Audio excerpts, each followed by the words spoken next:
Hello students, welcome everybody, good morning to all of you. तो आज हमारा second day है, डे 2। तो स्टार्ट करते हैं। टॉपिक है हमारा डिटर्मिनर्स। लास्ट क्लास में, कल वाली क्लास में हमने डिटर्मिनर्स के कुछ क्वेश्चंस देखे थे। तो डिटर्मिनर्स और आर्टिकल्स पर कुछ और क्वेश्चंस हैं मेरे पास आपके लिए। तो लेट अस स्टार्ट करते हैं। सबसे पहले क्वेश्चन नंबर 1, पहला सेंटेंस पढ़िए इसको। They are too poor to pay blank space tax. Options दे रखे हैं, few, any, some and many. Sentence कह रहा है कि वो लोग बहुत गरीब हैं टैक्स देने के लिए। भाई टैक्स देना है तो टैक्स देने के लिए कुछ पैसे होने चाहिए, लेकिन वो लोग बहुत गरीब हैं। अब जो ऑप्शंस दे रखे हैं ना, चारों, फ्यू, एनी, सम और मेनी, ये चारों ही डिटर्मिनर्स हैं। ठीक है, तो अब देखिए डिटर्मिनर्स में, मैंने आपको कल वाली क्लास में भी बताया था, डिटर्मिनर्स में डिटर्मिनर्स के यूज़ का जो कॉन्सेप्ट है उसमें हमें नाउन के टाइप के अकॉर्डिंग चलना पड़ता है। नाउन के टाइप के अनुसार काम करना होता है। नाउन, जिस नाउन के साथ, डिटर्मिनर्स हमेशा नाउन के साथ लगता है ना, नाउन से पहले डिटर्मिनर का यूज़ होता है। तो नाउन का टाइप, नाउन दो टाइप का होता है, काउंटेबल, अनकाउंटेबल। ऐसे तो नाउन को अलग अलग टाइप्स में बांट सकते हैं, लेकिन काउंटेबिलिटी के आधार पर नाउन को हमने दो टाइप्स में बांटा है, काउंटेबल नाउन, अनकाउंटेबल नाउन। तो कुछ डिटर्मिनर्स होते हैं जिन्हें सिर्फ काउंटेबल नाउन्स के साथ यूज़ कर सकते हैं। कुछ डिटर्मिनर्स ऐसे भी होते हैं जिन्हें सिर्फ अनकाउंटेबल नाउन्स के साथ यूज़ कर सकते हैं, और कुछ एक ऐसे भी होते हैं जिन्हें दोनों के साथ यूज़ कर सकते हैं। ठीक है ना। तो अब देखिए, खाली जगह के बाद में जो नाउन है टैक्स, टैक्स, ये यहाँ पे एक सिंगुलर नाउन है। मतलब देखो क्या होता है कि अनकाउंटेबल नाउन जो होता है, कौन सा noun? Uncountable noun. Uncountable noun सिर्फ सिंगुलर फॉर्म में होता है, उसका प्लूरल नहीं बनाते, उसका बहुवचन नहीं होता। ठीक है ना। लेकिन जो नाउन काउंटेबल होते हैं, काउंटेबल नाउन्स जो होते हैं, काउंटेबल नाउन का सिंगुलर फॉर्म भी होता है और उसका आप प्लूरल भी बना सकते हो, है ना। काउंटेबल नाउन जैसे बुक काउंटेबल नाउन है, BOO के बुक, किताब, तो बुक और बुक्स दोनों हो सकते हैं। ठीक है। मिल्क, MIL के मिल्क, दूध, मिल्क अनकाउंटेबल नाउन है, तो उसका प्लूरल नहीं होता, मिल्क्स नहीं होता कोई वर्ड, है ना। तो ये बात एक बहुत बेसिक सी बात है।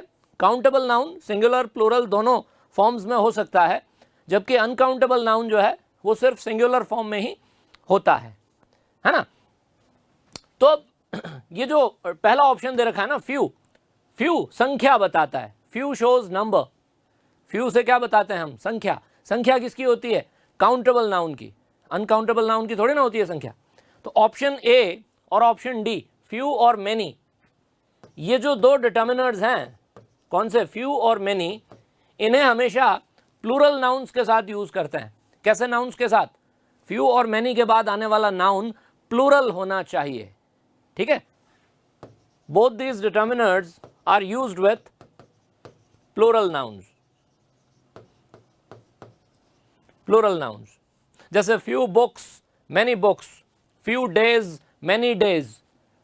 ठीक है ना। Few houses, many houses. अब आप देखो यहां ब्लैंक स्पेस के बाद में जो नाउन है टैक्स, ये प्लूरल फॉर्म में है क्या? टैक्स प्लूरल का नाउन या टैक्स प्लूरल फॉर्म में नहीं है, तो इसका मतलब ऑप्शन ए और ऑप्शन डी, ये दोनों इस खाली जगह में आ ही नहीं सकते। इनको हमने एलिमिनेट कर दिया। ठीक है ना। अब बचे दो ऑप्शंस, बी और सी, एनी और सम। सम और एनी में बेसिक डिफरेंस जो है ना वो ये होता है, आमतौर पर जनरली सबसे बड़ा अंतर ये होता है कि सेंटेंस अगर अफर्मेटिव हो, अफर्मेटिव, तो उसमें सम का यूज करें। सेंटेंस अगर नेगेटिव हो तो उसमें एनी का यूज करें। This is the general rule. ये जनरल रूल है। अफर्मेटिव सेंटेंस में सम, नेगेटिव में एनी। अब ये हमारा सेंटेंस यूं देखें तो नेगेटिव सेंटेंस नहीं है, it is an affirmative sentence.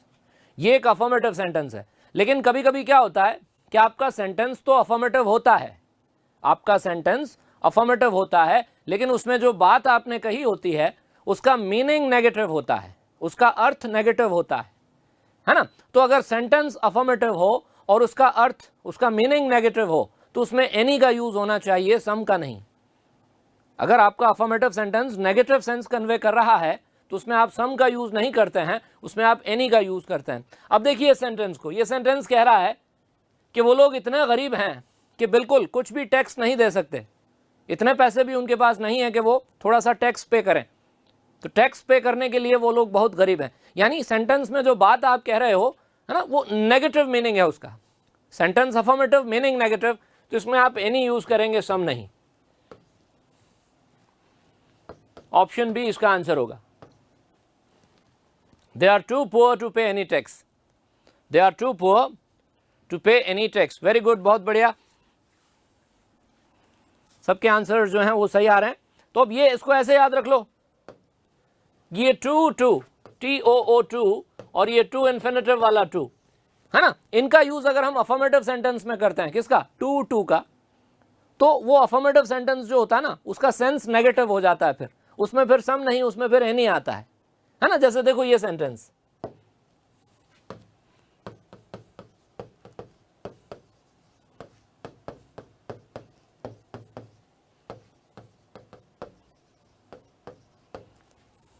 Sentence है, he is too old to do any work, he is too old to do any work. मतलब वो आदमी इतना ओल्ड है, उसकी उम्र इतनी ज्यादा है कि वो कुछ भी काम नहीं कर सकता। ठीक है, इतना ओल्ड है वो कि कुछ भी, बिल्कुल भी काम नहीं कर सकता। तो सेंटेंस भले ही अफर्मेटिव हो, लेकिन इसमें सेंस आपका जो है वो नेगेटिव है, इसलिए हमने यहां पे एनी का यूज किया है। तो नेक्स्ट क्वेश्चन लेते हैं। Add blank space sugar to sweeten the tea. Sweeten is a verb. Sweeten मतलब किसी चीज की मिठास को बढ़ाना, उसको और स्वीट करना। तो चाय को मीठा करने के लिए उसमें शक्कर डालिए। सेंटेंस कह रहा है चाय को स्वीटन करने के लिए उसमें शुगर ऐड कीजिए। अब कितनी शुगर ऐड करनी है, ऑप्शन दे रखे हैं, मच, लिटिल, अ लिटिल और फ्यू,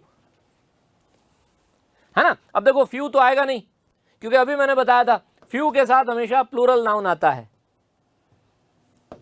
फ्यू के साथ आने वाला नाउन कैसा होता है, प्लूरल।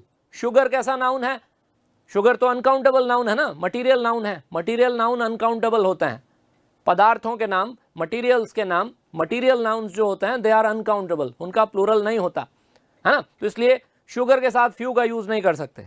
अब बचे तीन option, much, little, a little, है ना। तो सबसे पहले इन दोनों को देखते हैं, लिटिल और अ लिटिल को। लिटिल और अ लिटिल में डिफरेंस क्या होता है। लिटिल का यूज हम तब करते हैं जब हमारी मात्रा, ये दोनों ही जो है ना, लिटिल और अ लिटिल, ये अमाउंट बताने के लिए यूज होते हैं। क्या बताने के लिए, अमाउंट, मात्रा, अनकाउंटेबल नाउन के साथ। लिटिल और अ लिटिल का यूज अनकाउंटेबल नाउन के साथ किया जाता है। क्या बताने के लिए, अमाउंट बताने के लिए, उसकी मात्रा बताने के लिए, है ना। अब इन दोनों में डिफरेंस क्या होता है। लिटिल का यूज कब करते हैं, लिटिल का यूज तब करते हैं जब मात्रा, अमाउंट बहुत कम हो, ना के बराबर हो। अगर आपका अमाउंट बहुत कम है, ना के बराबर है, तो आप उसके लिए लिटिल यूज करेंगे। अगर आपका अमाउंट कुछ है, थोड़ा सा अमाउंट है ना, तो आप उसके लिए अ लिटिल यूज करेंगे। तो लिटिल जो है ये, इसका सेंस थोड़ा नेगेटिव होता है, और अ लिटिल का सेंस जो है वो थोड़ा सा पॉजिटिव होता है। अगर आपकी क्वांटिटी, आपका अमाउंट पॉजिटिव है, कुछ तो है, तो आप उसके लिए अ लिटिल का यूज कीजिए, नहीं तो लिटिल का यूज कीजिए। ठीक है, मच का मतलब होता है बहुत ज्यादा। मच का यूज भी अमाउंट बताने के लिए करते हैं अनकाउंटेबल नाउन्स के साथ। लेकिन अब ऐसा है ना कि जो सेंटेंस है, क्वेश्चन वाला जो सेंटेंस है, हमें सेंटेंस को सिर्फ ग्रामेटिकली करेक्ट नहीं बनाना है। हमें सिर्फ इस बात का ध्यान नहीं रखना है कि हमारे सेंटेंस में कोई ग्रामेटिकल मिस्टेक ना हो, हमें साथ साथ में इस बात का ध्यान भी रखना है कि हमारा सेंटेंस पूरी तरह से मीनिंगफुल हो, है ना। पूरा मीनिंगफुल सेंटेंस, उसका एक अच्छा अर्थ भी निकलना चाहिए। तो अगर आप इसमें मच यूज करोगे, अभी मच के बारे में मैं आगे बताऊंगा आपको, तो मच का मतलब तो बहुत ज्यादा से हो जाएगा, है ना। चाय को मीठा करने के लिए उसमें कुछ शक्कर डालनी पड़ती है, कुछ, थोड़ी, सम, है ना। तो हमें अ लिटिल का यूज करना चाहिए। किसका, अ लिटिल का। मतलब एक बहुत अच्छा मीनिंगफुल सेंटेंस बनेगा अगर आप ये कहोगे कि टी को स्वीटन करने के लिए उसमें थोड़ी शक्कर डालो। Makes good sense. ठीक है, तो ऑप्शन सी अ लिटिल हमारा आंसर होगा। अगर हम ऑप्शन बी लिटिल को कंसिडर करते हैं, तो लिटिल का मतलब तो हो जाएगा ना के बराबर। ना के बराबर शक्कर डालो, चाय को स्वीटन करने के लिए, ये एक बहुत अच्छा सेंटेंस नहीं है। तो a little will be the right answer, option C, option C a little इसका राइट आंसर है। नेक्स्ट सेंटेंस है, दिव्यांशु मिश्रा मच क्यों नहीं होगा, इसका एक्सप्लेनेशन अभी मैं आगे दूंगा आपको। वैसे मैं बता देता हूं, मच को जो है ना अफर्मेटिव सेंटेंस में अवॉइड करना चाहिए। मेनी और मच इन दोनों को एग्जाम के क्वेश्चन में अफर्मेटिव सेंटेंस में अवॉइड करें। मेनी और मच का यूज आप करें नेगेटिव सेंटेंस में, है ना। तो ये भी एक कारण है पहले वाले सेंटेंस में मच को ना यूज करने का। ठीक है, अभी आगे आएगा, मैं और बता दूंगा। इस सेंटेंस को देखो पहले, with patience and advice you can find the right path. क्या कह रहा है ये कह रहा है कि अगर आप पेशेंस रखते हैं, धैर्य रखते हैं, और आपको थोड़ी सी सलाह भी मिल जाए तो आप सही रास्ता ढूंढ सकते हैं। सलाह और धैर्य की मदद से, पेशेंस और एडवाइस की मदद से आप राइट पाथ को ढूंढ सकते हैं, है ना। अब खाली जगह, any little few a little, सबसे पहले फ्यू को एलिमिनेट कर दीजिए, क्योंकि फ्यू के साथ प्लूरल नाउन आता है, और पेशेंस जो है वो प्लूरल नाउन नहीं है, एब्स्ट्रैक्ट नाउन है। पेशेंस का मतलब धैर्य, सब्र, it is an abstract noun, और एब्स्ट्रैक्ट नाउन अनकाउंटेबल होते हैं, उनका प्लूरल नहीं बनता है। ठीक है, एनी भी नहीं आना चाहिए सेंटेंस में, क्योंकि एनी को तो नेगेटिव सेंटेंस में यूज करते हैं।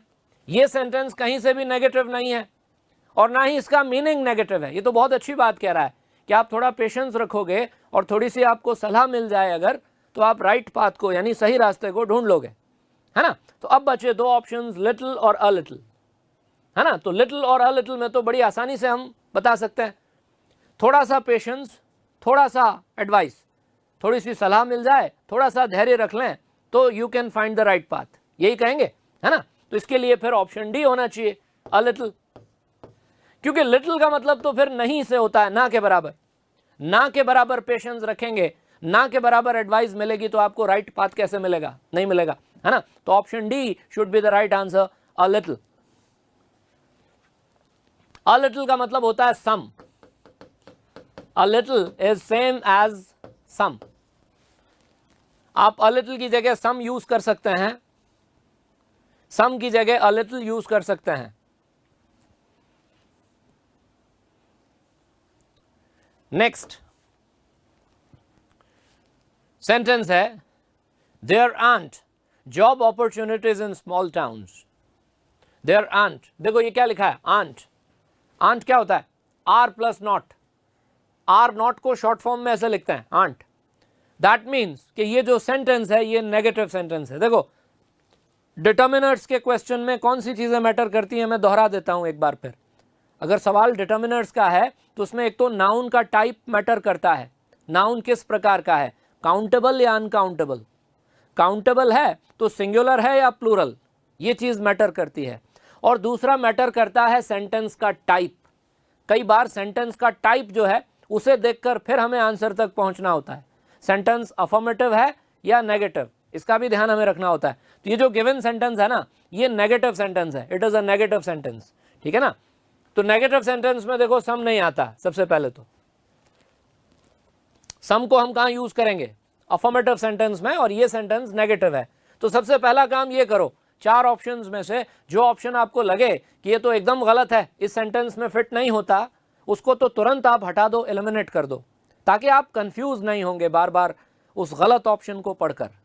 ठीक है, चलिए, मच और मेनी, है ना। अब सेंटेंस कह रहा है कि छोटे शहरों में, छोटे टाउन्स में जॉब की ज्यादा अपॉर्चुनिटीज नहीं होती, बड़े शहरों में जॉब अपॉर्चुनिटीज होती हैं, छोटे शहरों में नहीं होती, है ना। तो जो नाउन है हमारा वो है ये अपॉर्चुनिटीज, ठीक है।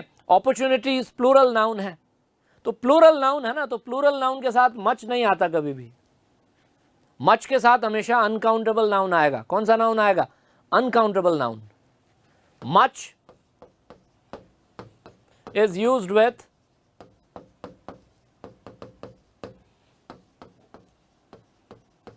uncountable nouns, whereas many is used with plural nouns. इसको तो बहुत अच्छी तरह से याद रखेंगे आप। मैनी के साथ हमेशा प्लूरल नाउन आता है, मच के साथ हमेशा अनकाउंटेबल नाउन आता है ना। मैनी संख्या बताने के लिए यूज होता है, इसलिए मैनी के साथ जो भी नाउन आप यूज करोगे वो प्लूरल का होगा, है ना। और मच के साथ अनकाउंटेबल नाउन। अनकाउंटेबल का कभी प्लूरल नहीं बनता, पहली बात, सबसे बड़ी बात, सबसे इंपॉर्टेंट बात। नाउन अगर अनकाउंटेबल हो तो अनकाउंटेबल नाउन का बहुवचन प्लूरल फॉर्म नहीं होता। अगर कोई नाउन अनकाउंटेबल है तो you can not pluralise it, आप उसको प्लूरलाइज नहीं करते, है ना। तो अपॉर्चुनिटीज जो है ये एक प्लूरल नाउन है, मच नहीं आएगा। अब बचे दो ऑप्शन, अलॉट ऑफ और मेनी। दोनों का मतलब एक ही होता है। अलॉट ऑफ का मतलब बहुत ज्यादा, बहुत सारे, मेनी का मतलब भी यही होता है ना। तो आप किसका यूज करेंगे? नेगेटिव सेंटेंस में मेनी का यूज करना चाहिए। किसका? मेनी का, अलॉट ऑफ का नहीं। अलॉट ऑफ का यूज जो है आमतौर पर अफर्मेटिव सेंटेंसेस में किया जाता है। अलॉट ऑफ का यूज कैसे सेंटेंस में करोगे? अफर्मेटिव में, है ना। तो इसलिए आपका आंसर होगा यहां पे option D, many. There aren't many job opportunities in small towns. छोटे टाउन्स में जॉब की ज्यादा अपॉर्चुनिटीज नहीं होती हैं। There aren't many job opportunities in small towns. तो D is the right answer.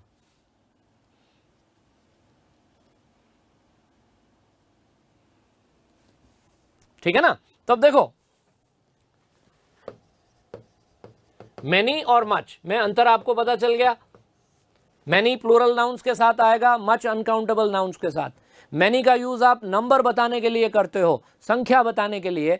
Much का यूज आप अमाउंट बताने के लिए करते हो, अनकाउंटेबल नाउन की मात्रा बताने के लिए। ठीक है। तो मैनी और मच को प्रेफरेबली नेगेटिव सेंटेंस में यूज किया जाता है। They are generally used, many and much are generally used in negative sentences and questions. इन्हें जनरली नेगेटिव सेंटेंसेस में और क्वेश्चंस में यूज करते हैं। क्वेश्चंस मतलब प्रश्नवाचक वाक्य, क्वेश्चन पूछने के लिए, और नो या नॉट के साथ मैनी मच का यूज करते हैं। ठीक है। अलॉट ऑफ का यूज, अलॉट ऑफ या lots of, a lot of या lots of का यूज अफर्मेटिव सेंटेंस में किया जाता है। Used in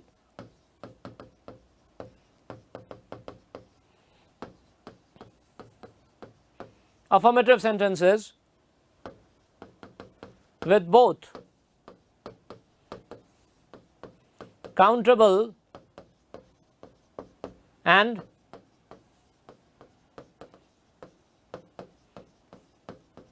uncountable nouns. A lot of और लॉट्स ऑफ का यूज अफर्मेटिव सेंटेंस में दोनों ही टाइप के नाउन्स के साथ कर सकते हो, काउंटेबल नाउन के साथ भी और अनकाउंटेबल नाउन के साथ भी,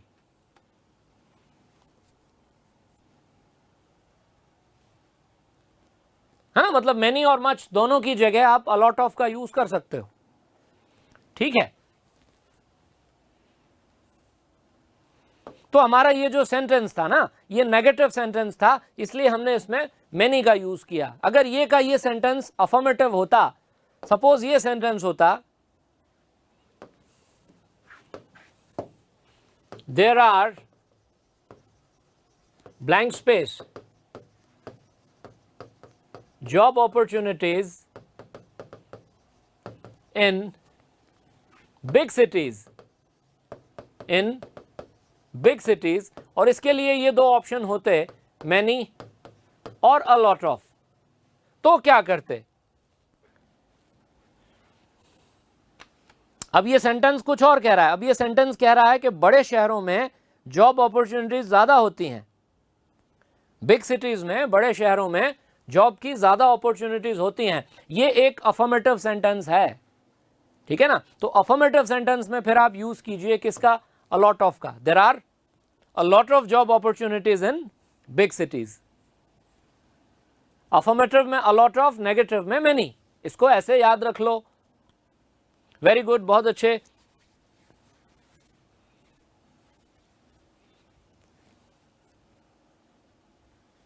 चलिए नेक्स्ट क्वेश्चन लेते हैं। Fifth, 1 kilogram is blank space 1000 grams. 1 kilogram is blank space 1000 grams. अब इसमें ऑप्शंस जो दे रखे हैं उसमें आर्टिकल्स दे रखे हैं ना, a, an, the, no article. Option D cross, cross का मतलब यहां कोई आर्टिकल नहीं आएगा। तो क्या कह रहा है सेंटेंस? 1 किलोग्राम में 1000 ग्राम्स होते हैं, यही होता है। 1000 grams is equal to 1 kilogram.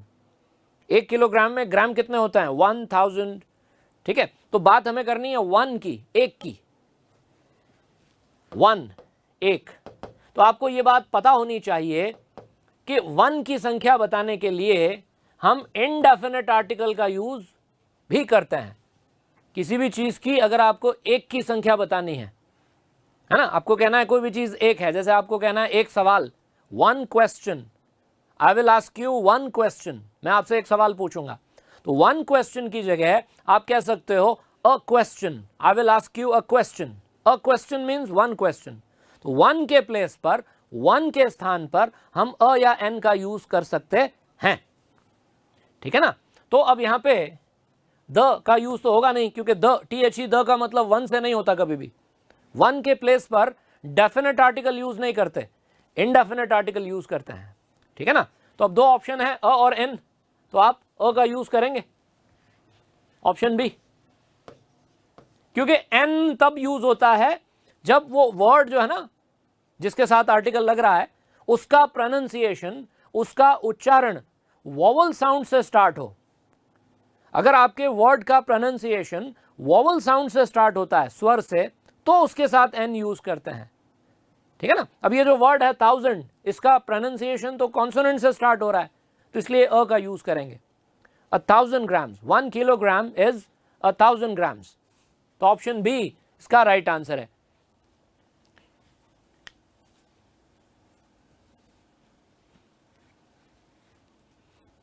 Good. Sixth, next question है, courage is required to take tough decisions.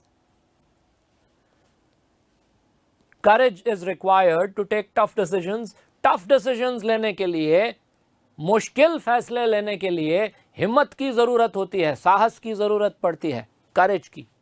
Blank space है करेज से पहले। करेज कैसा नाउन है? करेज एक एब्स्ट्रैक्ट नाउन है ना।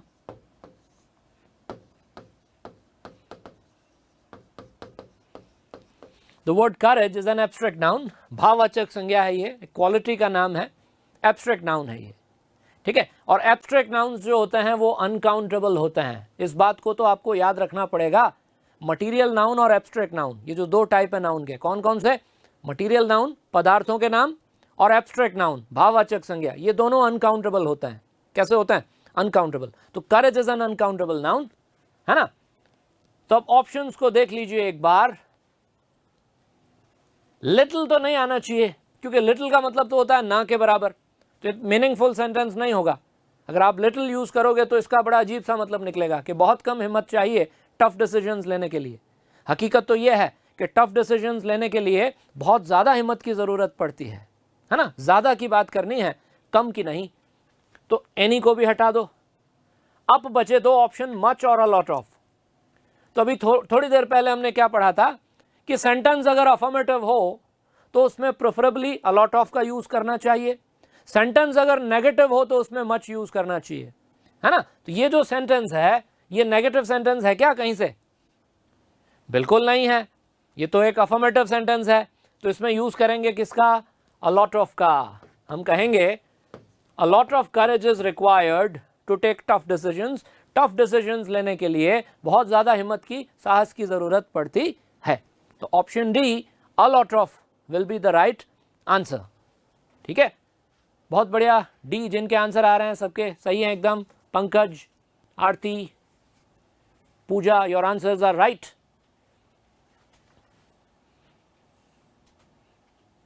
सोनू, शिवांगी, अलका जी, सही है आपके आंसर्स, एकदम बढ़िया, समझ में आ रहा है आपको अच्छे से, बहुत अच्छी बात है। एग्जाम्स में जो क्वेश्चंस आएंगे ना, तो क्वेश्चंस का जो डिफिकल्टी लेवल है वो लगभग इतना ही रहेगा। कोई बहुत ज़्यादा मुश्किल सवाल नहीं पूछेगा आपसे। होता है ना, कभी कभी हम ये सोच के बैठते हैं कि सवाल बहुत मुश्किल आ गया तो बहुत मुश्किल हाई डिफिकल्टी लेवल का क्वेश्चन नहीं आता है।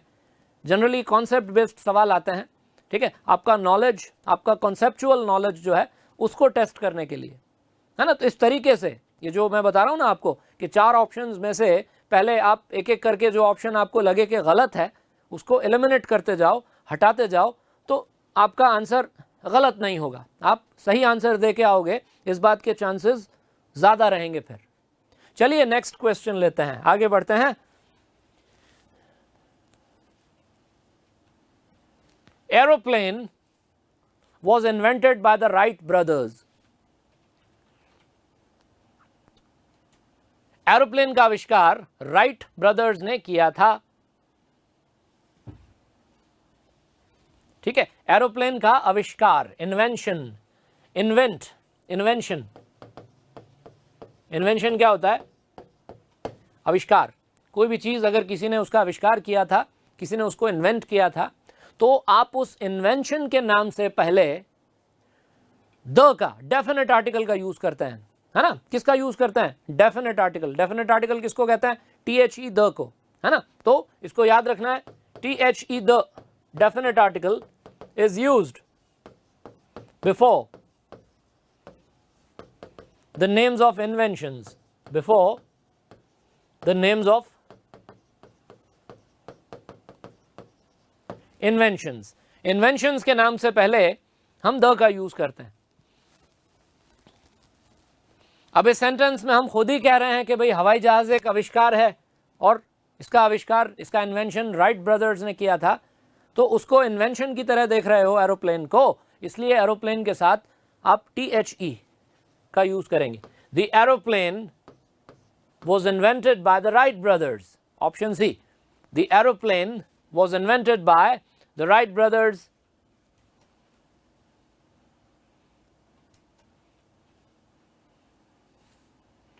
C, ऑप्शन सी, बहुत बढ़िया। लगभग सभी स्टूडेंट्स जो आंसर दे रहे हैं एकदम सही आंसर दे रहे हैं, तैयारी बहुत अच्छी है आपकी, ऐसा लग रहा है। चलिए आगे बढ़ते हैं। नेक्स्ट सेंटेंस है, after the surgery she will be able to see with eyes. After the surgery she will be able to see with blank space eyes. Surgery के बाद, ऑपरेशन के बाद वो देख पाएगी, मतलब अभी उसको दिखाई नहीं देता है, ठीक है, उसको कोई आईसाइट से रिलेटेड इशू है, लेकिन जब उसका ऑपरेशन हो जाएगा, जब उसकी सर्जरी हो जाएगी, उसके बाद उसको दिखाई देने लगेगा, वो देख सकेगी। कितनी आंखों से? एक इंसान को कितनी आंखें दी हैं ऊपर वाले ने? 2। आइस तो 2 ही होती हैं, 3 नहीं होती, है ना। तो ईच, सम, ऑल या बोथ। अब सम का मतलब तो होता है कुछ, तो सम तो इस सेंटेंस में फिट नहीं बैठता, क्योंकि सम का मतलब हो जाएगा कुछ आंखों से। कुछ आंखों से नहीं, 2 आंखों से, ठीक है।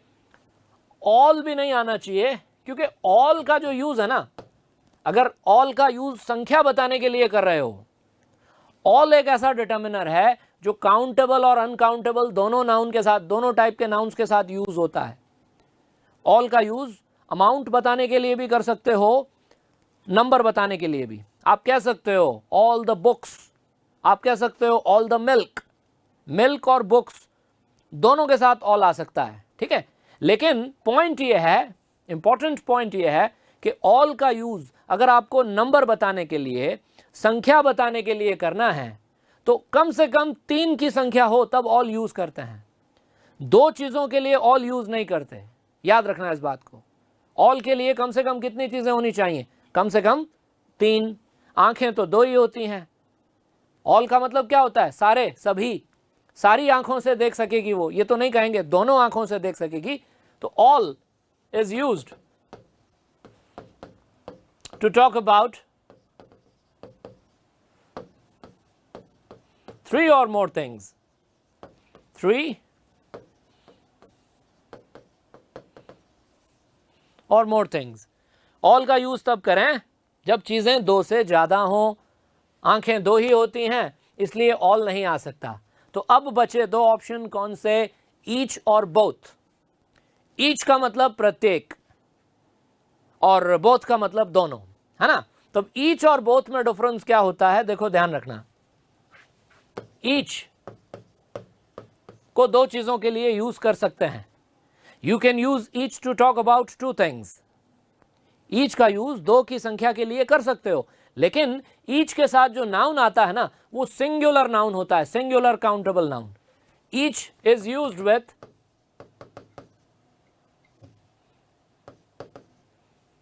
Singular countable nouns. कैसे नाउन्स के साथ ईच यूज करोगे? Singular countable nouns. और ये जो डिटर्मिनर है ना बोथ, बोथ भी एक डिटर्मिनर है. बोथ इज यूज्ड विथ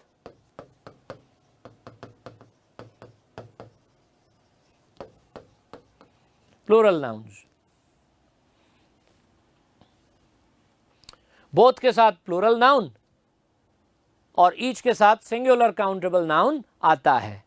मतलब ईच आई हो सकता है, ईच आईज नहीं हो सकता है. इसी तरह से बोथ आईज हो सकता है लेकिन बोथ आई नहीं हो सकता. नाउन के टाइप का खास ध्यान रखना है, नाउन के प्रकार का, नाउन के टाइप का हमें खास ध्यान रखना है इसमें, है ना. तो अब चलते हैं वापस सेंटेंस में. यहां पे जो नाउन है वो है प्लूरल नाउन, इसलिए ईच नहीं आएगा, बोथ आएगा. अगर आइज की जगह आई लिखा होता तो फिर हम सोचते ईच के बारे में, लेकिन यहां तो आइज लिखा है. तो after the surgery she will be able to see with both eyes. After the surgery she will be able to see with both eyes.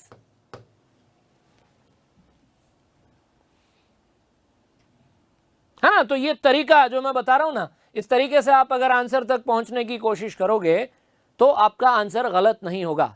बस आपको जो बेसिक बातें हैं वो पता होनी चाहिए. कौन सा डिटर्मिनर किस टाइप के नाउन के साथ यूज होता है ये भी आपको याद होना चाहिए. और फिर इस तरीके से एलिमिनेशन से चलेंगे ना तो आप सही आंसर दे के आएंगे. आगे चलते हैं, नेक्स्ट क्वेश्चन लेते हैं.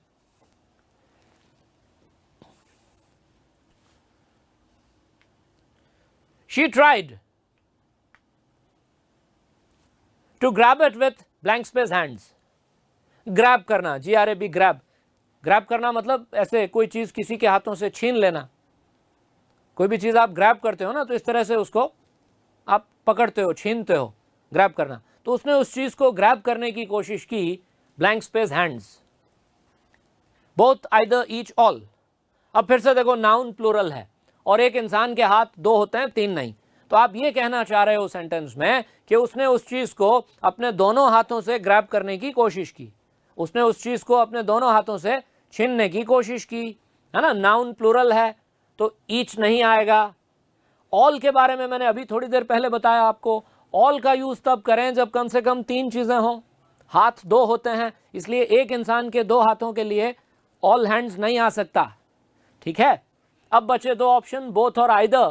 तो ऑब्वियसली इसमें हम बोथ यूज करेंगे. Option A, both hands. She tried to grab it with both hands. Either जो है ना वो हमेशा सिंगुलर नाउन के साथ आता है. Either is used with singular countable nouns.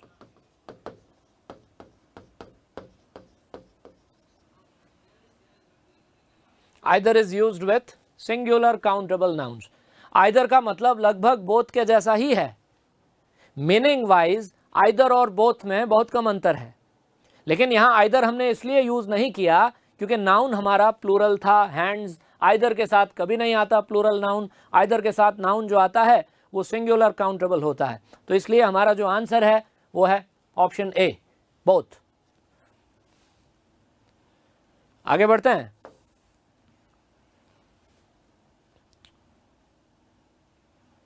पढ़ें सेंटेंस को. This place is not very well known and there aren't many things to see, so blank space tourists come here. Sentence क्या कह रहा है? ये जगह बहुत जानी मानी नहीं है, वेल नोन नहीं है, ठीक है, और यहां ज्यादा चीजें देखने लायक भी नहीं है. तो इसलिए यहां टूरिस्ट कितने आते हैं भाई घूमने फिरने के लिए? टूरिस्ट लोग कहाँ जाते हैं? ऐसी जगहों पर जहाँ देखने लायक चीज़ें हों, नज़ारे हों, है ना, जो जगह फेमस हो वहाँ टूरिस्ट जाते हैं. ऐसी जगह पे कोई टूरिस्ट नहीं जाता जहाँ कुछ देखने लायक ना हो. तो सेंटेंस में पहले ही क्लियर कर दी ये बात तो कि भाई ये जगह एक तो वेल नोन नहीं है, दूसरा यहाँ देखने के लिए ज़्यादा चीज़ें भी नहीं हैं। तो अब यहाँ टूरिस्ट कितने आते हैं खाली जगह में बताना है हमको। Few, a few, little, a lot of, है ना। तो लिटिल को हटाइए सबसे पहले, क्योंकि लिटिल मैंने बताया था आपको पहले किसी क्वेश्चन में अभी कि लिटिल हमेशा अनकाउंटेबल नाउन्स के लिए आता है, अमाउंट बताने के लिए। प्लूरल नाउन के साथ लिटिल नहीं आएगा। यहाँ पे जो नाउन है ना टूरिस्ट, कैसा नाउन है? प्लूरल नाउन है, तो इसलिए लिटिल तो आएगा नहीं। मीनिंग के साथ जाएं तो अ लॉट ऑफ भी नहीं आना चाहिए, क्योंकि अ लॉट ऑफ का मतलब होता है बहुत सारे।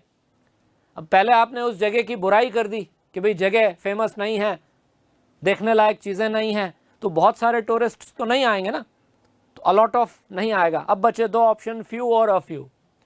फ्यू का मतलब होता है बहुत कम, अ फ्यू का मतलब होता है कुछ। अ फ्यू मीन्स कुछ, सम। फ्यू मीन्स बहुत कम, नहीं के बराबर।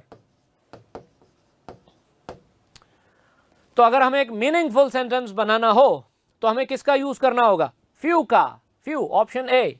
यही कहेंगे ना, बहुत कम टूरिस्ट यहां आते हैं, बहुत कम टूरिस्ट यहां आते हैं क्योंकि ये जगह इतनी वेल नोन नहीं है ना। तो ऑप्शन ए इसका सही आंसर होगा। ऑप्शन बी नहीं। कुछ लोग अ फ्यू आंसर टाइप करके भेज रहे हैं, तो उन्हें मैं बता दूं अ फ्यू इसलिए नहीं होगा क्योंकि अ फ्यू का मीनिंग पॉजिटिव होता है। A few has a positive meaning. A few मतलब कुछ तो आते हैं, है ना। कुछ टूरिस्ट यहाँ आते हैं, यहाँ कुछ चीजें देखने लायक हैं।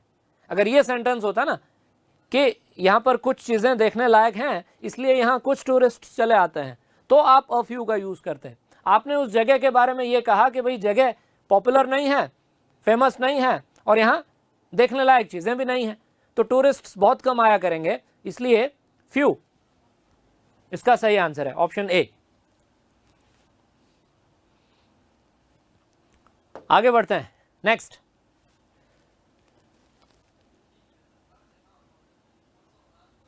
Blank space I was permanently damaged. Permanently damaged. I, none, neither, all, none. None दो बार टाइप हो गया गलती से,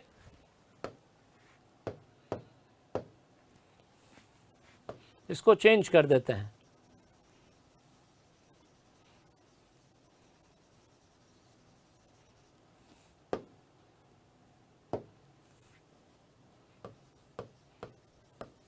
सम। चलिए अब देखो, अब किसी एक इंसान, किसी एक व्यक्ति की आंखों के बारे में कहा जा रहा है कि भाई उसको आंखों में चोट लगी थी, ठीक है, लेकिन परमानेंट डैमेज नहीं हुआ। किसी भी आंख में परमानेंट डैमेज मतलब ऐसा डैमेज कि उसको बाद में कभी लाइफ में दिखाई ना दे, ऐसा नहीं हुआ। Blank space I was permanently damaged. अब आई देखो सिंगुलर नाउन है ना, ऑल नहीं आता, ठीक है। नन एक डिटर्मिनर नहीं है, नन एक प्रोनाउन है। नन के बाद में सीधा नाउन नहीं आ सकता। None is a pronoun, none is not a determiner. ये जो वर्ड है ना नन, ये प्रोनाउन है। तो नन के साथ अगर नाउन यूज करोगे तो बीच में आपको ऑफ लगाना पड़ेगा, none of plus plural noun, तो आप नन का यूज कर सकते हो, अन्यथा नहीं, ठीक है। इस सेंटेंस में नन आएगा नहीं क्योंकि यहां सीधा ब्लैंक स्पेस के बाद में नाउन दे रखा है, और नन के बाद इस तरह से सीधा नाउन नहीं आता। अब बचे सम और नाइदर। नाइदर का मतलब होता है दोनों में से कोई भी नहीं। नाइदर मीन्स दोनों में से कोई नहीं, तो दो ही आंखें होती हैं। नाइदर का यूज करते भी सिर्फ दो चीजों के लिए है। नाइदर जब भी यूज करोगे तो इसका मतलब आपके माइंड में दो चीजें घूम रही हैं, सिर्फ दो। तीन के लिए कभी नाइदर नहीं आता। You can never use neither to talk about three things. Neither का यूज कर रहे हो, that means आपको बात दो चीजों की ही करनी है ना। तो neither I was permanently damaged, इसका मतलब उसकी दोनों आंखों में से किसी भी आंख में परमानेंट डैमेज नहीं हुआ था। परमानेंट डैमेज दोनों में से किसी आंख में नहीं हुआ था, तो neither will be the right answer, option B.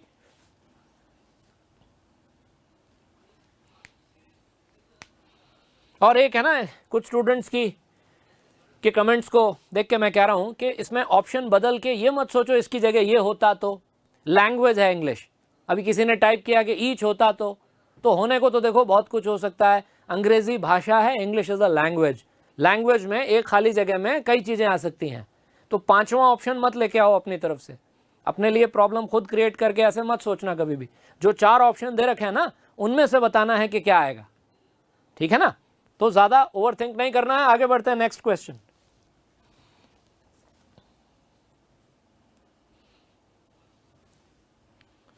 चलिए, the yoga instructor asked me to inhale through nostrils deeply. मेरे योगा इंस्ट्रक्टर ने मुझसे कहा इनहेल करना। इनहेल करना मतलब सांस अंदर लेना। आप इनहेल करते हैं तो आप ऑक्सीजन सांस अंदर लेते हैं, आप एक्सेल करते हैं तो आप सांस छोड़ते हैं। तो योगा इंस्ट्रक्टर ने मुझसे कहा कि मैं अपने नॉस्ट्रल से इनहेल करूं। नॉस्ट्रल्स, नॉस्ट्रल्स कितने होते हैं? नाक तो एक है हमारा, नोज तो एक ही है, लेकिन नॉस्ट्रल्स दो हैं। We have one nose and two nostrils. हाँ, अब नॉस्ट्रल्स यहाँ पे प्लूरल नाउन है ना। तो अब देखो, each, either, all, both. All तो एलिमिनेट हो जाएगा, क्योंकि ऑल के लिए कम से कम कितनी चीजें होनी चाहिए? तीन, तो इसलिए ऑल तो आएगा ही नहीं, है ना। ईच और आइदर के साथ सिंगुलर काउंटेबल नाउन आता है। कौन सा नाउन आता है? Singular countable noun. अब आप देखो, यहां खाली जगह के बाद जो नाउन दे रखा है वो सिंगुलर काउंटेबल है क्या? नहीं है। तो ईच और आइदर दोनों ही नहीं आ सकते, तो फिर क्या आएगा? Both, option D. Yoga instructor asked me to inhale through both nostrils deeply. मेरे योगा इंस्ट्रक्टर ने मुझसे कहा कि मैं दोनों ही नॉस्ट्रल से गहरी सांस लूं, है ना, ऑप्शन डी। अब देखो, जिन लोगों ने डिटर्मिनर्स को पहले से प्रिपेयर नहीं किया था, अच्छे से नहीं पढ़ा था ना, वो लोग कल की क्लास और आज की क्लास में जो बातें बताई गई हैं उनको अच्छी तरह से नोट करके और 2-3 बार उन एग्जाम्पल्स को वापस देख लोगे ना, तो डिटर्मिनर्स पर बेस्ड क्वेश्चन अगर आएगा तो आप कर लोगे, you will be able to do it. चलो आगे बढ़ते हैं next. You is an adult female sheep. You is an adult female sheep. Some, a, n, no article. Option number D, cross. Cross मतलब खाली जगह, ब्लैंक स्पेस रखना है। Option C है सम, और ऑप्शन ए और बी में अ और एन दे रखे हैं, है ना। अब ये यू क्या होता है? यू एक जानवर होता है, फीमेल शीप, भेड़ जो होती है ना, शीप, फीमेल शीप को यू कहते हैं, ठीक है। अब ये यू वर्ड का जो उच्चारण है, इसका जो प्रोनाउंसिएशन है, इसको जो पढ़ते हैं ना, वो ऐसे पढ़ते हैं, यू। स्पेलिंग इसकी ई से स्टार्ट हो रही है, लेकिन उच्चारण इसका य से स्टार्ट हो रहा है। तो अ और एन में कौन सा आर्टिकल लगेगा, ये तय करने के लिए आपको वर्ड की स्पेलिंग नहीं देखनी, ए ई आई ओ यू को नहीं देखना है, आपको देखना है उस वर्ड के साउंड को, उच्चारण को। उसको पढ़ो, उसका पहला साउंड कौन सा है। पहला साउंड अगर वॉवल का है, वॉवल साउंड कौन से होते हैं? वॉवल साउंड वही होते हैं, हिंदी वाले स्वर, अ आ ई उ, यही। तो पहला साउंड अगर वॉवल का है तो आप एन लगाओगे, और पहला साउंड अगर कॉन्सोनेंट का है तो आप अ का यूज करोगे, है ना। तो यू के केस में पहला साउंड है य का, य कॉन्सोनेंट साउंड है, तो एन नहीं आएगा, a ewe is an adult female sheep. A ewe क्या होता है? एक एडल्ट फीमेल शीप होती है।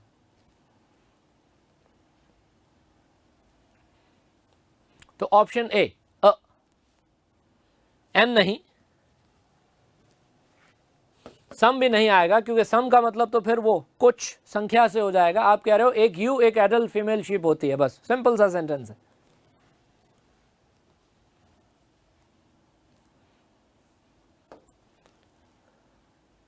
Fourteenth, next, I will be rich in blank space years time.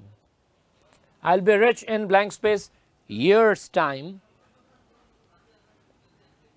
क्या कह रहा है सेंटेंस? सेंटेंस ये कहना चाह रहा है, एक बार पहले है ना, उसको क्वेश्चन की तरह देखें। सवाल जो आता है ना सेंटेंस के रूप में, ज़्यादातर लोग हम में से क्या करते हैं, सीधा उसको क्वेश्चन की तरह देखते हैं। तो एक बार उसको क्वेश्चन की तरह देखें, उससे पहले एक बार उसे सेंटेंस की तरह देख लिया करें कि ये सेंटेंस है, इसका मतलब क्या है, कहना क्या चाह रहा है। कहना चाह रहा है कि 1 साल के वक्त में मैं अमीर हो जाऊंगा। वो कहना चाह रहा है कि 1 साल के वक्त में मैं रिच हो जाऊंगा, अमीर हो जाऊंगा। आई will be rich in blank space years time. एक की संख्या बतानी है, 1 ईयर। 1 साल को क्या कहते हो, 1 ईयर। 1 ईयर की जगह अगर आपको आर्टिकल लगाना पड़े 1 की जगह, तो कौन सा आर्टिकल लगाओगे, अ ईयर। या तो कहो 1 ईयर या कहो अ ईयर। तो I will be rich in a year's time, option B. The का मतलब कभी भी 1 से नहीं होता है। और रहा सवाल अ और एन का, तो ये जो वर्ड है ना ईयर, इसका प्रोनाउंसिएशन, इसका उच्चारण य से शुरू होता है। इसको ईयर पढ़ते हैं, ईयर नहीं पढ़ते। YEAR का पहला साउंड ई का नहीं है, य का है।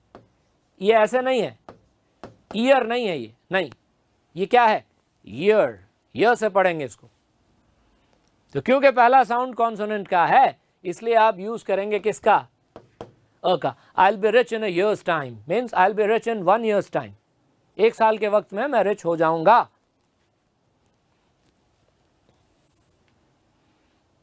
यहां we have used a in place of 1।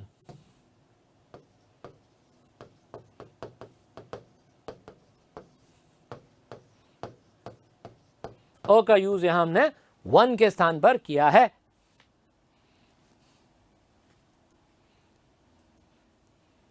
चलिए next. She had bruises on leg and cuts on blank space arm. She had bruises on leg and cuts on arm. किसी को चोट लगती है ना, गिर जाते हैं गाड़ी चलाते हुए या फिसल जाते हैं तो हाथ पैरों पे चोट लग जाती है। तो लेग्स, एक इंसान की लेग्स 2 होती हैं, एक इंसान के आर्म्स भी 2 ही होते हैं। आर्म मतलब भुजा, है ना। तो each of us has 2 legs and 2 arms। हमारे 2 legs होते हैं और 2 arms। तो अब आप कह रहे हो कि उसको दोनों legs पर और दोनों arms पर चोट लगी थी। ब्रूजेस, ब्रूजेस मतलब वो जो रगड़ आ जाती है ना चोट लगने की वजह से, गिरने की वजह से, वो, ठीक है। तो ऑप्शन दे रखे हैं, each, every, every, every, every, each, each, each. तो बड़ा आसान सा और बड़ा डायरेक्ट सा फंडा बताता हूं आपको। ये जो है ना डिटर्मिनर एवरी, इसका मतलब होता है प्रत्येक। क्या मतलब होता है, प्रत्येक। तो एवरी का यूज आप तब करेंगे जब कम से कम आपके माइंड में 3 चीजें हों। 3 चीजें घूम रही हैं आपके माइंड में, 3 चीजों की बात करनी है। तीनों में से प्रत्येक, 3 या 3 से ज्यादा, मतलब कम से कम 3 होनी चाहिए।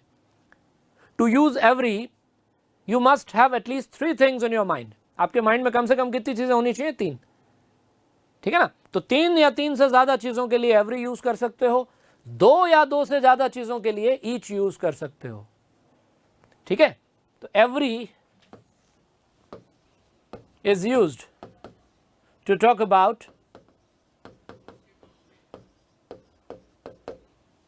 3 or more things, 3 or more things।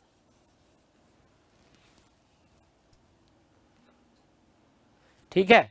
अब यहां पे फिर बात वहीं आ गई, लेग्स और आर्म्स तो 2 ही होता है ना। किसी को चोट लगी तो उसको दोनों हाथों, दोनों पैरों पे चोट लगी होगी। 3 हाथ 3 पैर एक इंसान के होते नहीं, है ना। तो इसलिए 4 ऑप्शंस में से जिन जिन ऑप्शंस में एवरी आ रहा है उसको काट दो, ठीक है। एवरी नहीं होगा, नहीं होगा, नहीं होगा। कौन सा होगा, ऑप्शन डी, ईच। दोनों में ईच आएगा। She had bruises on each leg and cuts on each arm. उसको हर आर्म पर कट लगे थे और दोनों टांगों पर उसको ब्रूजेस थे। तो दोनों ही ब्लैंक स्पेसेस में ईच आएगा, मतलब ऑप्शन डी आपका सही उत्तर होगा।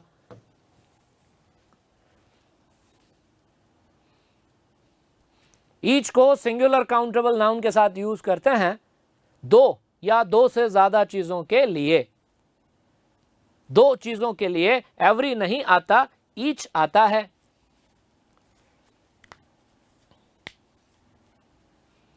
ठीक है, आगे बढ़ते हैं फिर। तो blank space, corrupt must be punished, corrupt must be punished, corrupt माने भ्रष्ट, मस्ट बी पनिश्ड। सेंटेंस कहना चाह रहा है कि जो लोग करप्ट हैं, जो लोग भ्रष्ट हैं, उन्हें सजा मिलनी चाहिए। किसे सजा मिलनी चाहिए? करप्ट लोगों को। Now the word corrupt is an adjective. ये जो वर्ड है ना करप्ट, भ्रष्ट, ये क्या है? ये नाउन नहीं है, ये एक एडजेक्टिव है। तो एडजेक्टिव को नाउन की जरूरत पड़ती है ना। जब भी कोई एडजेक्टिव यूज करते हो सेंटेंस में, तो वो विशेषता किसकी है ये बताने के लिए हमें साथ में नाउन भी लगाना पड़ता है। करप्ट पीपल, करप्ट ऑफिशियल्स, कुछ भी। भाई करप्ट किसको कहोगे? करप्ट पीपल, भ्रष्ट लोग, करप्ट ऑफिशियल्स, ऐसे करके नाउन लगाओगे ना। अब देखो ऊपर वाले सेंटेंस में कोई नाउन है ही नहीं, सीधा करप्ट को ही सेंटेंस का सब्जेक्ट बना दिया आपने। ठीक है, तो एक्चुअली क्या होता है कि ये जो एडजेक्टिव होता है ना, इसके साथ अगर हम द का यूज करें, किसका? एडजेक्टिव के साथ द लगा के छोड़ दें, तो अपने आप में वो नाउन बन जाता है। क्या बन जाता है? नाउन। कैसा नाउन बन जाता है? प्लूरल का नाउन बन जाता है। It acts as a plural noun. अगर एडजेक्टिव के साथ आप द लगाएंगे तो वो जो फ्रेज बनेगा वो एक प्लूरल का नाउन बन जाएगा। जैसे कि अगर मैं कहूं द करप्ट, बस द करप्ट, तो ये अपने आप में नाउन की तरह काम करेगा। और द करप्ट का मतलब होगा भ्रष्ट लोग। The corrupt would mean corrupt people. The corrupt का मतलब क्या होगा? Corrupt people. तो ऊपर वाले सेंटेंस में यही कहना चाह रहा है वो, the corrupt must be punished. इसका मतलब corrupt people must be punished, भ्रष्ट लोगों को सजा होनी चाहिए। The corrupt must be punished means corrupt people must be punished. तो option B, definite article the आएगा इसमें। एडजेक्टिव को नाउन बनाने के लिए उसके साथ आप द का यूज करेंगे। ठीक है ना? बहुत बढ़िया मनीष, आकृति, निवेदिता, आपके आंसर एकदम सही हैं। आगे बढ़ते हैं, नेक्स्ट क्वेश्चन लेते हैं। Trouble shared is trouble halved. Trouble shared is trouble halved. कहावत है, प्रोवर्ब है ये। ट्रबल का मतलब कोई मुसीबत लाइफ में आती है, कोई प्रॉब्लम लाइफ में आती है, उसको ट्रबल कहते हैं। कहता है ना कि अगर कोई प्रॉब्लम हमारी लाइफ में हो और हम उसको किसी के साथ शेयर कर दें, होता है कुछ लोग शेयर नहीं करते, मन ही मन दुखी होते रहते हैं, लेकिन दे डोंट शेयर, वो शेयर नहीं करते। तो अगर कोई ट्रबल आया है, कोई प्रॉब्लम आई है और आप अपने किसी दोस्त के साथ उसको शेयर करते हो, तो शेयर करने से आपका ट्रबल आधा हो जाता है। यानी वो जो दर्द होता है, वो जो तकलीफ होती है, वो आधी हो जाती है सिर्फ अपनी बात किसी से कह देने से, शेयर कर देने से। तो ये एक प्रोवर्ब है, कहावत है, a trouble shared is a trouble halved. A trouble shared is a trouble halved. Option A proverb है। ये प्रोवर्ब क्या होता है? कहावत। हाँ, कहावतें जो होती हैं, प्रोवर्ब्स जो होते हैं, उनकी जो लैंग्वेज होती है वो फिर हम उसको चेंज नहीं करते, उसको वैसे ही कहते हैं जैसे कहा जाता है। तो a trouble shared is a trouble halved.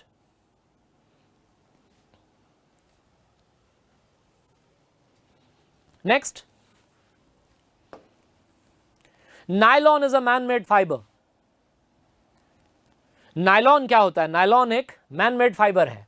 Nylon एक नेचुरल फाइबर नहीं है, प्राकृतिक नहीं है, हाँ मैन मेड है, लेकिन है तो मटेरियल नाउन ना। नायलॉन प्लास्टिक की तरह, वुड की तरह, गोल्ड की तरह मटेरियल नाउन है। और मटेरियल नाउन के साथ आर्टिकल नहीं आता, ये मैंने कल वाली क्लास में भी बताया था। तो no article will be used, option D. Nylon is a man made fibre.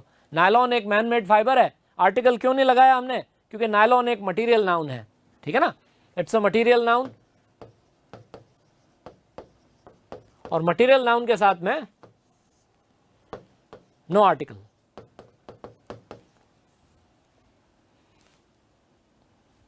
D इसका राइट आंसर है, option D. Next, it is often very difficult for disabled to find jobs.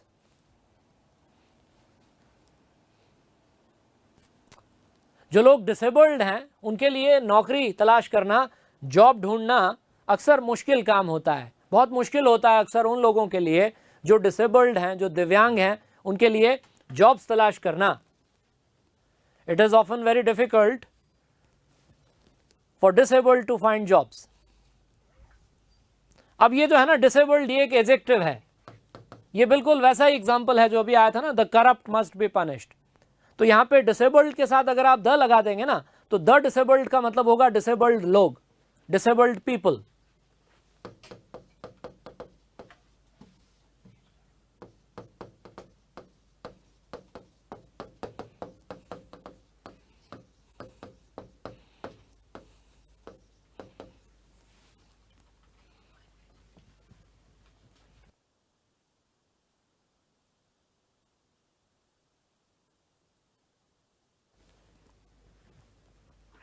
तो इसलिए इसका आंसर होगा ऑप्शन बी, द डिसेबल्ड। और फिर last question है, music is art. संगीत जो है वो एक कला है, आर्ट है। म्यूजिक इज आर्ट, म्यूजिक और आर्ट दोनों से पहले ब्लैंक स्पेस है।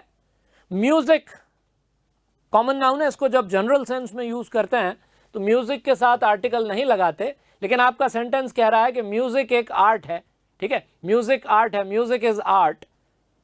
तो ऑप्शन डी,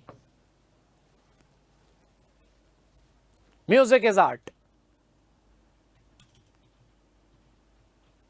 ठीक है, तो ये हमारे आज के क्वेश्चंस थे। डिटर्मिनर्स का टॉपिक हमारा जो था वो, उसमें जो जो इंपॉर्टेंट बातें हमको देखनी थी वो हमने देखी आज की क्लास में। अब कल हम एक नया टॉपिक लेके फिर जो है क्वेश्चंस देखेंगे उस पर बेस्ड। तो कल सेम टाइम पर आपसे फिर मिलते हैं। Thank you and have a nice day.